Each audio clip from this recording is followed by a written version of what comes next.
On Facebook today, I asked people to list one service that their clients may not realize they can provide. And some people said things like, I have a passion for what I do, I read the crowd, I have a huge music library, I have a premium sound system, I got a great light show. This is important stuff. Having passion for what you do is also important. The only problem with this is after a while, when the client is shopping for a DJ and looking at websites and talking to different DJs out there, it all starts to sound like rhetoric after a while because everybody tells them the same thing. They all can read the crowd. They all have a passion for what they do. They all have a great light show and sound system. So I don't think that's really creating a lot of value in your services. They should know this, but you should give them more. Other people talked about things like upsells, uplighting. Some people are actually the wedding officiants where they can go out and marry people if the priest doesn't show up. Or photo booth, or trussing, or photography, or video services. Upsells are fantastic. The problem is that you have to land the gig first before you can do the upsell. So you sell them on your, what would be like your core package. Okay, you want to do 5 hours, and 2 of those are cocktail, 3 of them are dancing. It's for 350 people. This is where it's located. Here's your price. That's like your core thing.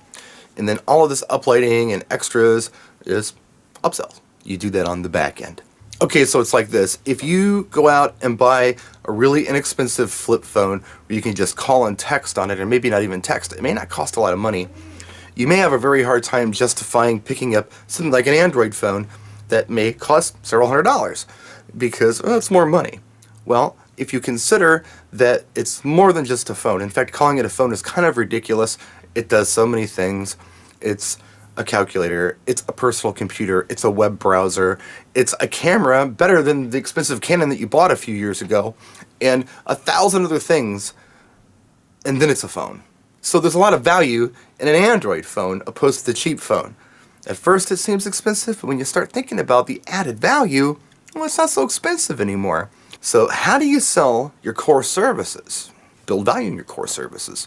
Think about the things that you can do because you are experienced and you've been around that maybe that other guy can't do, and your client doesn't realize that you can do.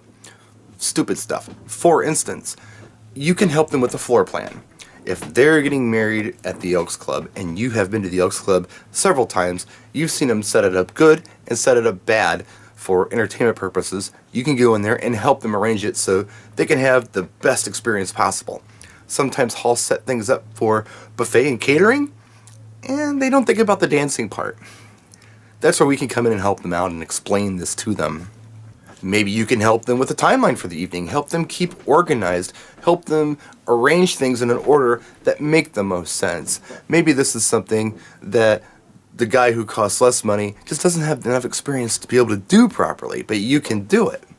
These are the kind of things I'm talking about. Let us know in the comment section what services and abilities and skills that you have that you can offer just as part of your core services. Not an upsell, just part of your core services that your client may not realize that you do. Let us know. We'll see you next time. Practice and enjoy.